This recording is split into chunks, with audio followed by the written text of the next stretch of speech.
Man's mind may be likened to a garden, which may be intelligently cultivated or allowed to run wild, but whether cultivated or neglected, it must and will bring forth if no useful seeds are put into it.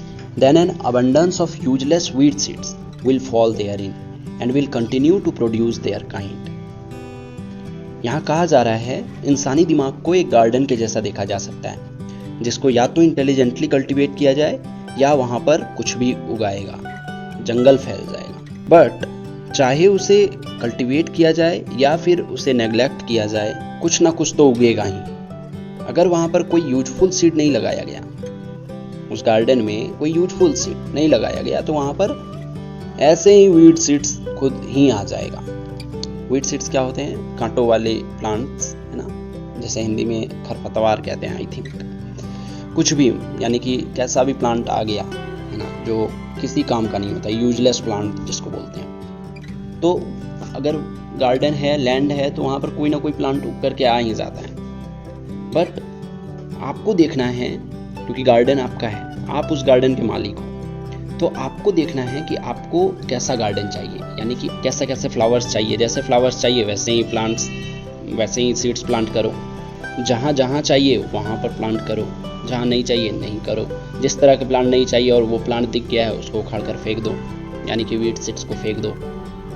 Garden को इस तरीके से cultivate किया जाए कि जहाँ बैठ करके एक सुखद अनुभव हो, अंदर से अच्छा फील हो।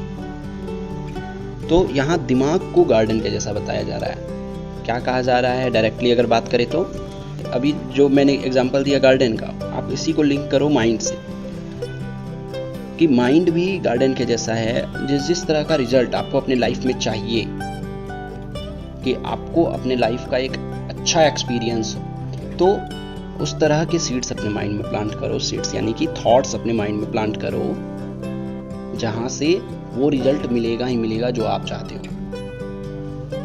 ठीक है। Just as a gardener cultivates his plot, keeping it free from weeds and growing the flowers and fruits which he requires, so may a man tend the garden of his mind, weeding out all the wrong, useless and impure thoughts and cultivating toward perfection the flowers and fruits of right, useful and pure thoughts. By pursuing this process, a man sooner or later discovers that he is the master gardener of his soul, the director of his life. He also reveals within himself the laws of thought and understands with ever increasing accuracy how the thought forces and mind elements operate in the shaping of his character, circumstance and destiny. वही बात है ऊपर में जो लिखा हुआ है कि जिस तरीके से एक गार्डनर अपने प्लॉट को कल्टीवेट करता है, यानी कि जिस तरीके से एक माली प्लॉट को कल्टीवेट करता है, उसको वीड्स से बचा करके रखता है। कहीं वीड्स यानी कि कांटों वाले कहीं प्लांट आ गए तो उसको उखाड़ कर फेंक देता है, और डेली बेसिस पर उसका देखभाल करता है, पानी देना, खाद डालना, है ना। तो डेली बेसिस पर वो ध्यान रखता है बहुत अच्छे से। उसी तरीके से एक इंसान अपने दिमाग का भी ध्यान रख सकता है।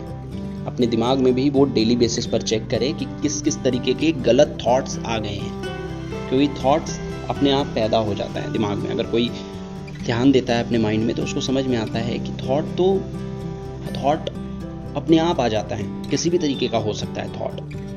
बट ये पूरा कंट्रोल अपने हाथ में होता है कि उस थॉट को बढ़ावा दिया जाए या उसको वहीं पर रोक दिया जाए। तो अगर आप डेली बेसिस पर ये चेक करते हो कि किस किस तरह के थॉट, रॉन्ग थॉट अंदर चल रहे हैं, तो आप उसको समझ करके वहीं रोक सकते हो, पूरी तरह से हटा सकते हो।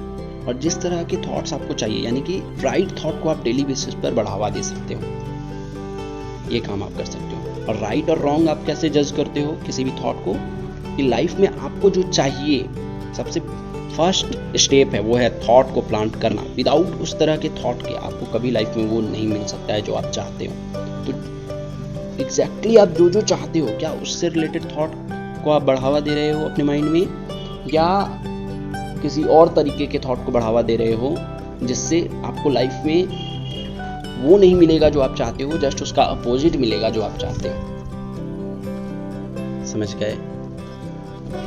तो ये बोला जा रहा है। फिर बोला जा रहा है कि डेली बेसिस पर जब हम चेक करते हैं, ठीक है, इस प्रोसेस को डेली बेसिस पर जब हम करते हैं, तो एक इंसान जल्दी या थोड़ा देर सवेर ये बात को समझ ही जाता है कि वो ही अपनी आत्मा का मास्टर गार्डनर है और अपनी लाइफ का डायरेक्टर है, यानी कि अपनी लाइफ का दिशा वो खुद तय करता है और खुद के अंदर वो इस लॉ को भी ढूंढ लेता है जिसे कहते हैं लॉज ऑफ थॉट, और समझता है बड़ा तेजी से कि कैसे जो थॉट फोर्सेस हैं, अंदर थॉट चलता है तो उसमें कुछ फोर्स होता है थॉट में, और कैसे माइंड एलिमेंट उसके ही कैरेक्टर को, उसके खुद के कैरेक्टर को और उसके सर्कमस्टेंसेस को और उसके डेस्टिनी को, हिंदी में भी एक बार बोल देता हूँ, कैरेक्टर यानी कि चरित्र, सर्कमस्टेंसेस यानी कि उसके लाइफ के जो परिस्थितियां हैं, और डेस्टिनी यानी कि किस्मत, ये तीनों चीज का कैसे वो ही खुद उसको बनाता है, ये भी बात वो समझ जाता है बहुत तेजी से जब वो इस काम को करता है। कौन से काम को? डेली बेसिस पर जब चेक करता है अपने माइंड को बैठ करके कूलली कामली, तब धीरे धीरे उसको ये सारी बातें समझ आने लग जाती है। आगे बढ़ते हैं। Thought and character are one, and as character can only manifest and discover itself through environment and circumstances, the outer conditions of a person's life will always be found to be harmoniously related to his inner state. This doesn't mean that a man's circumstances at any given time are an indication of his entire character, but that those circumstances are so intimately connected with some vital thought element within himself that for the time being they are indispensable to his development.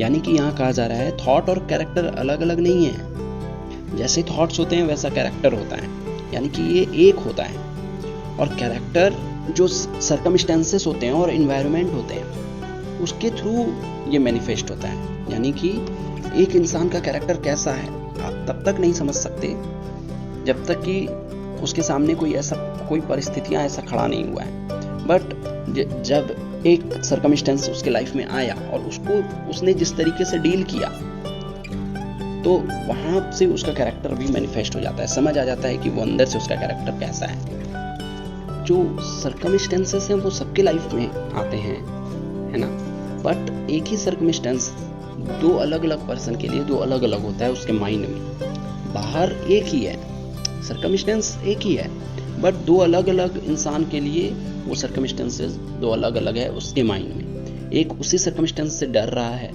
उसको deal नहीं कर पा रहा है उसको बहुत मुश्किल लग रहा है, जिसकी वजह से वो माइंड में और वीक हो गया है, और उसी सर्कमस्टेंस की वजह से कोई दूसरा आदमी और ग्रो कर रहा है, खुश हो रहा है, अपॉर्चुनिटी समझ करके खुश हो रहा है। तो क्या सर्कमस्टेंसेस में गड़बड़ी है या उसके माइंड में गड़बड़ी है?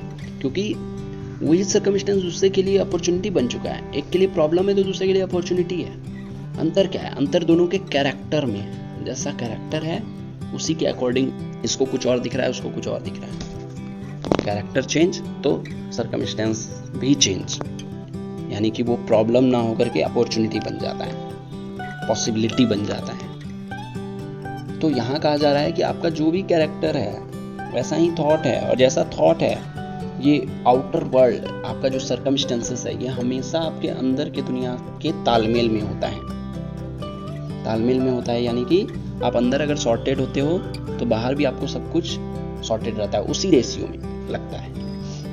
और अगर आप अंदर से कंफ्यूज्ड, डाउट में होते हो, अंदर से परेशान होते हो, तो बाहर आपको लगता है कि सिचुएशंस इसका जिम्मेदार है। बात समझ में आ रही है? इसकी इंटेंसिटी समझ में आ रही है कि अंदर अगर आप कंफ्यूज्ड हो या अंदर क्लैरिटी है, अंदर से कैसे हो, अंदर से अगर पीसफुल हो तो आपको बाहर सिचुएशंस भी तंग नहीं करेंगे। अगर आप अंदर से फ्रस्ट्रेटेड हो, अंदर से परेशान हो, तो आपको लगेगा कि बाहर सिचुएशंस भी खराब है, सब कुछ आपको बाहर लगेगा कि ये सब बाहर चल रहा है, बट एक्चुअल में बाहर नहीं, इसका रूट अंदर है कि अंदर जैसे भी आप हो सब कुछ आपको बाहर लगेगा वैसा हो रहा है, इसका ये मतलब है। और इसी को इल्यूजन बोलते हैं जिसमें 99% लोग फंसे हुए हैं। सब कुछ उनको लगता है कि बाहर हो रहा है, बट बाहर आप ऐसे कह सकते हो कि माइंड एक मिरर के जैसा है।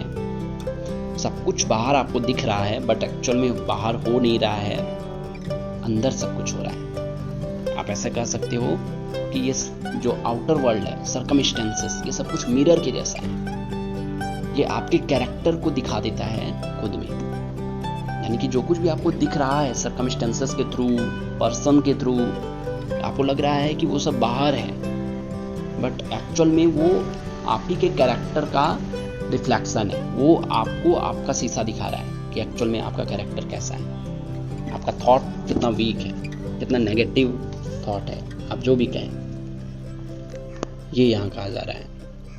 बट यहाँ पर ये भी कहा जा रहा है कि इसका ये मतलब नहीं है कि हर सिचुएशन, हर सर्कमस्टेंसेस के लिए हम उस आदमी को जिम्मेदार ठहराएं कि नहीं हर वक्त ऐसा होता है। बेसिकली यहाँ कहा जा रहा है कि सिचुएशंस आपके कंट्रोल में नहीं है। सिचुएशंस कैसा भी आ सकता है आपके लाइफ में, सर्कमस्टेंसेस कैसे भी हो सकते हैं, वो बुरे से बुरे भी हो सकते हैं। कभी ऐसा भी हो सकता है जो सर्कमस्टेंस आपको खामोश कर दे,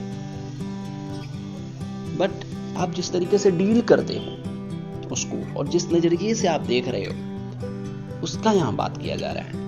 उस वजह से वो या तो सर्कमस्टेंस आपके लिए इजी होता है या मुश्किल होता है।